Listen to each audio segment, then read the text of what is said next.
Now for part two.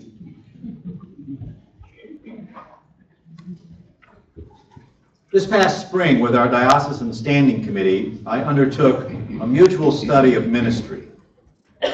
This was the second MSM of my episcopate. The first was undertaken after 2 years and focused primarily on my relationship with the Standing Committee and the extent to which I was responding to the profile of the Diocese of Maine used in the Episcopal election process. This second mutual study of ministry was much more expansive and sought responses from the diocese at large and from a group selected by the Standing Committee for face-to-face interviews.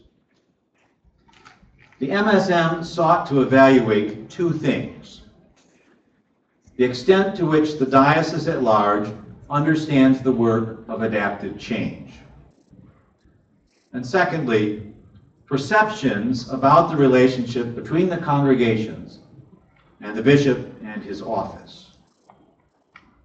Overall, the feedback was very positive. Most respondents felt they understood and were ready for adaptive change. Moreover, they appreciated the openness of the change process. They liked to be consulted and taken seriously. They also believe that the bishop and his office are responsive and helpful. Indeed, Loring House is usually so responsive that on those occasions when it is not, the lack of responsiveness is noted.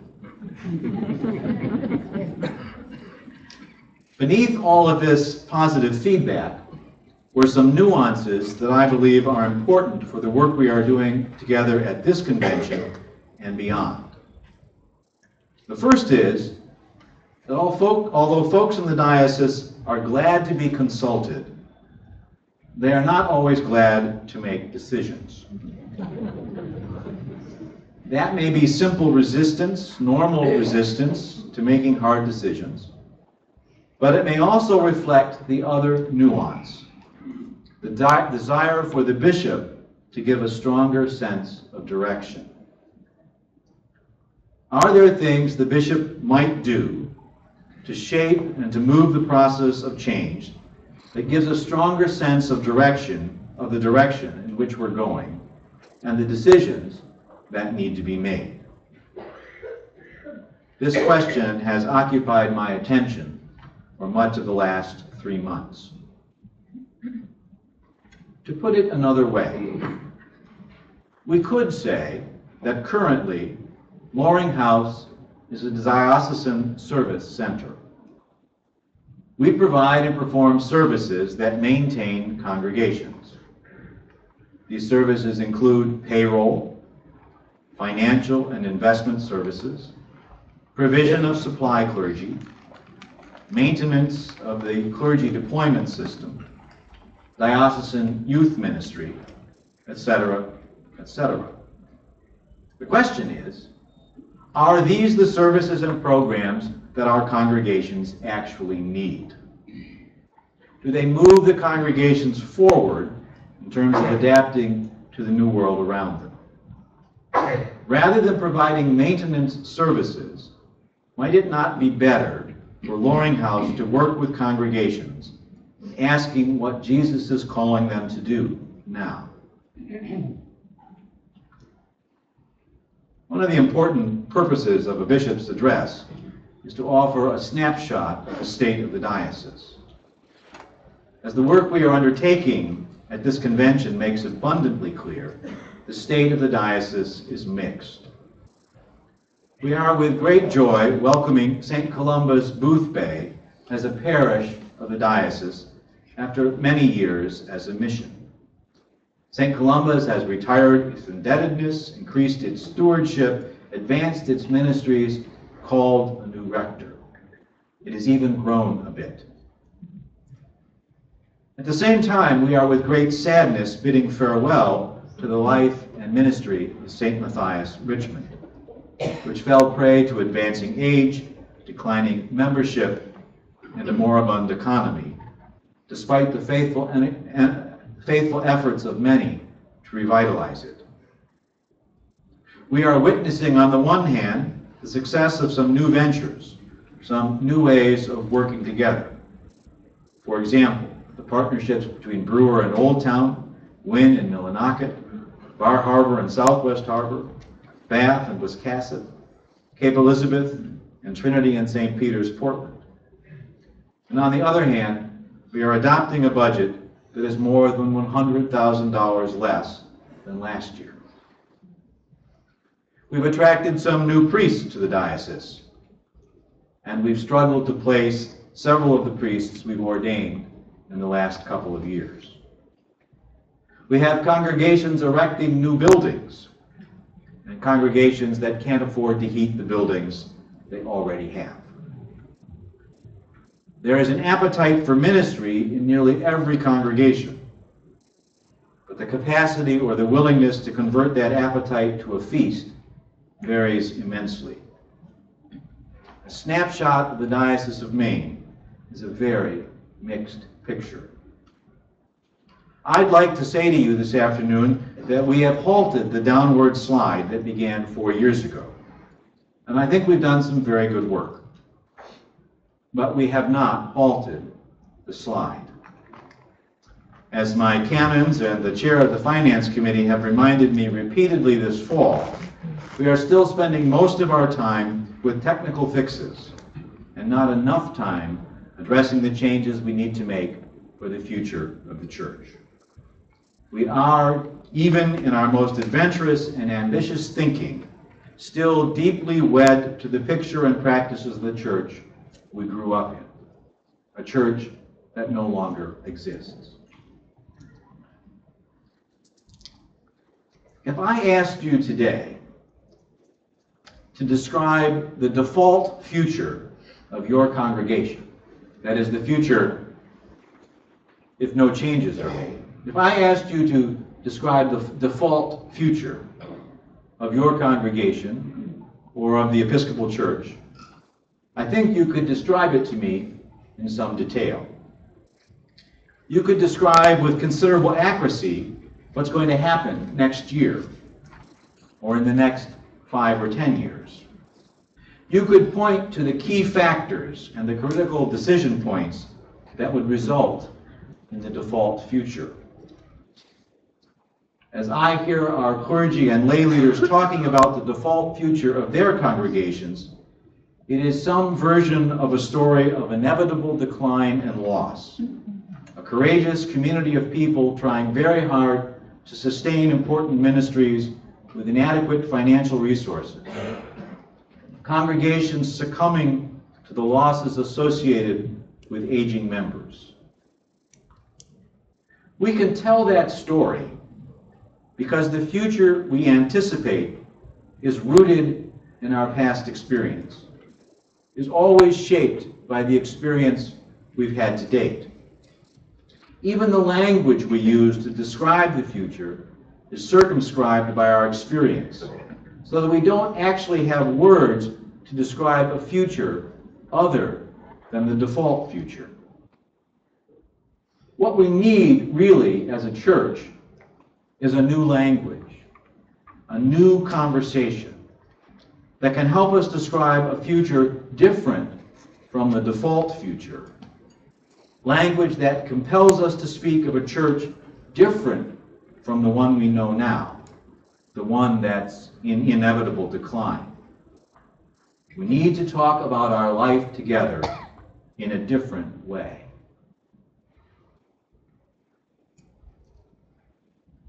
Where's the front line in your church? Where does your congregation engage with the spiritual malaise, the moral ambivalence, the selfishness and greed of American society? Where's the front line for your church? Where do you position your missioners? Is the line inside the church?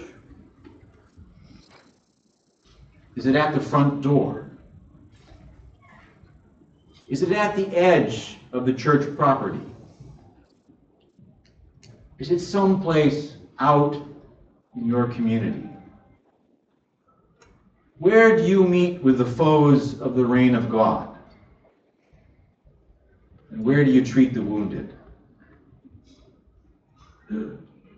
If you know where the front line is, if you can identify that, what would it take to move the front line?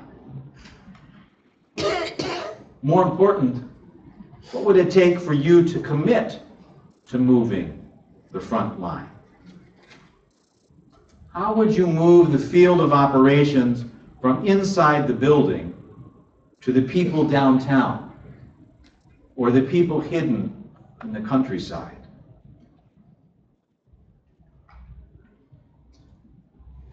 St. John writes, "Then I saw a new heaven and a new earth.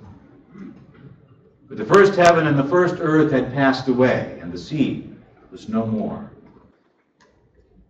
And I saw the holy city, the new Jerusalem, coming down out of heaven from God, prepared as a bride adorned for her husband. And I heard a loud voice from the throne saying, 'See, the home of God is among mortals, and he will dwell with them as their God. They will be his peoples, and God himself will be with them. He will wipe away every tear from their eyes. Death will be no more. Mourning and crying and pain will be no more, for the first things have passed away.'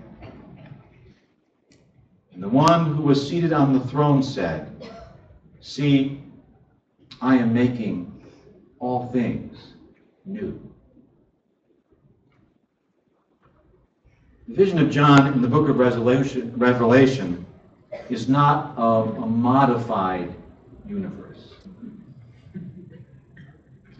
It's not a vision of the default future writ large. It's a vision of a whole new world where the former things have passed away and new things have come to pass.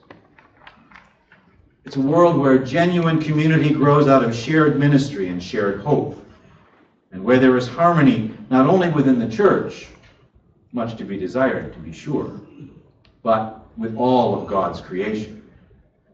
And these new things are God things, not cultural things. We're not talking about taking on the values of the culture. We're talking about adapting ourselves so that we might continue to bring the new good news of God in Christ to the culture.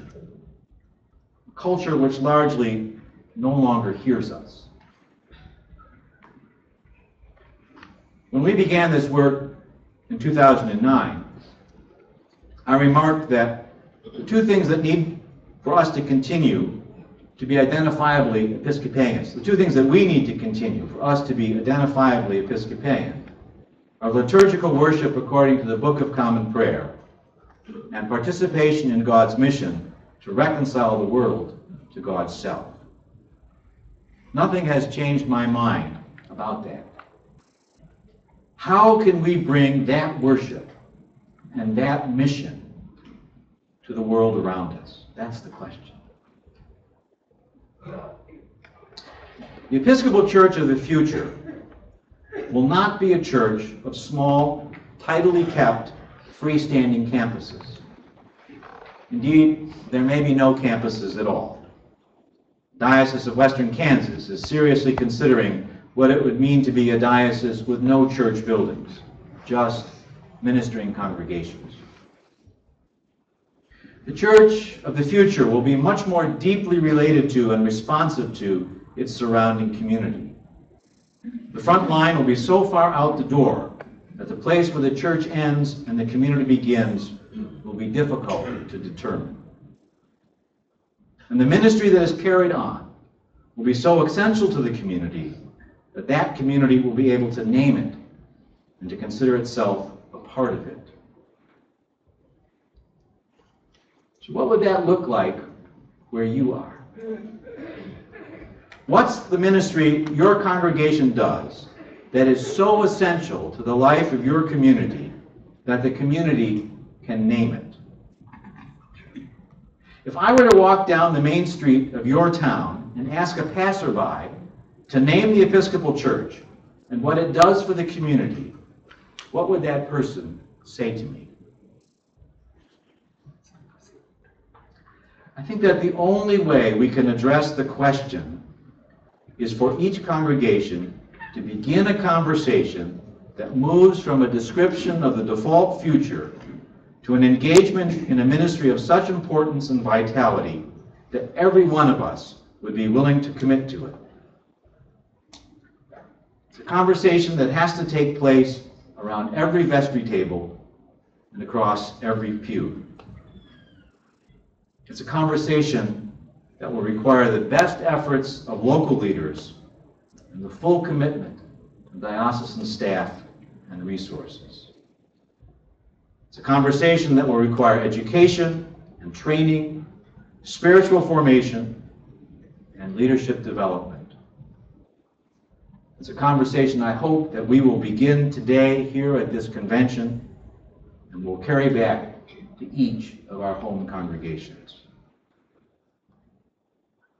My invitation, my challenge to you is this: that each of the congregations of the Diocese of Maine host a conversation with the stakeholders of your community: politicians, business leaders, service providers, young people, poor people, members of other churches. That you bring them to a table, one at a time or all together, and that you ask them what it is they need from the Episcopal Church. What is the essential ministry that they need you to do? I'm not assuming here that the answer is some sort of outreach ministry. It might be. It might be a social ministry project. But it might also be worship and spiritual formation. It might actually involve more than one ministry. But it's work that fully connects the church with a larger community. This is the work of community organizing. It requires the cultivation of relationships and the practice of deep listening. Each congregation will need to prepare itself for the conversation, to train itself, to consider who should be at the table in our town, and to structure the conversation so that people who don't speak church can participate. I know that this work will be very difficult, perhaps the most difficult work you've ever been asked to do. You will need to get to know and to talk with people whom you've never met and do not know today. I believe that the diocesan staff will need to assist you with this work, providing tools and coaching to help you do the best job you can do. I believe that we will need to reconfigure our work at Loring House in order to make that possible. Following this convention, I will begin work with an organizational consultant to help us restructure the work we do at our diocesan office. During the next 9 months, I ask you to prepare for a conversation in your community. I ask you to consider who needs to be at the table and what training you need to undertake the conversation. And I further ask you to begin that conversation in your place no later than September 2013.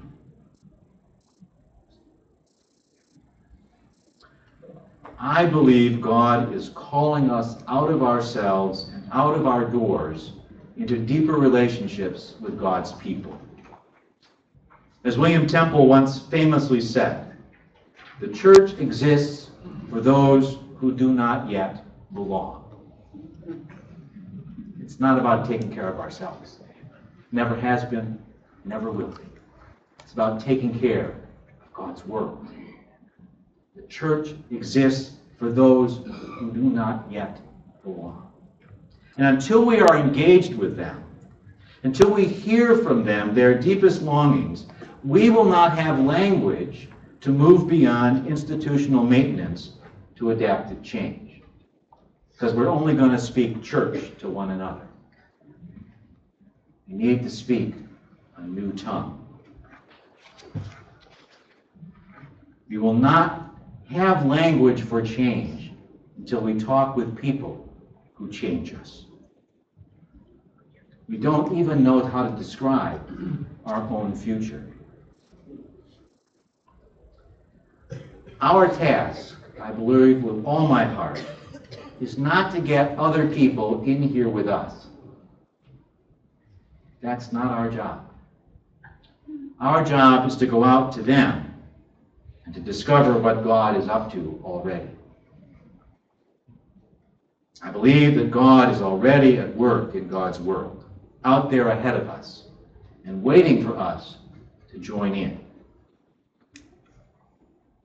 God grant us all grace and courage to go out rejoicing. Now, you're seated at tables of 10.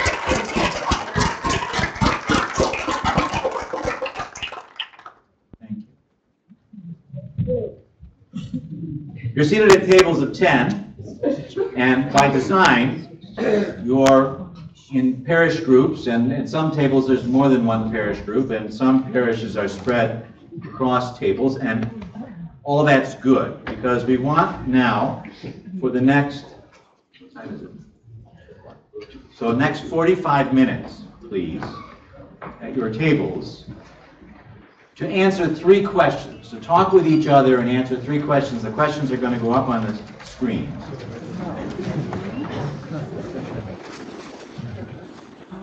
And here they are. What is the default future of your congregation? If you were writing the history of your congregation 10 years from now, what would it say? I bet you know. So tell each other the default future. Then ask yourselves, where is the front line in our church? Where does our church encounter God's world? And then thirdly, what would it take for you to commit to moving the front line? I'm not interested in ideas about how to move the front line. I'm asking, what would it take for you to commit to moving the front line? I'd invite you all to have a kind of a note taker at your table, and in 45 minutes we'll take a potty break, and when we come back we'll have some time for from folks to offer a minute of what your table talked about and any insights, any ideas that were generated by this conversation. So I invite you to turn now to one another and address these 3 questions. Thank you. It sounds like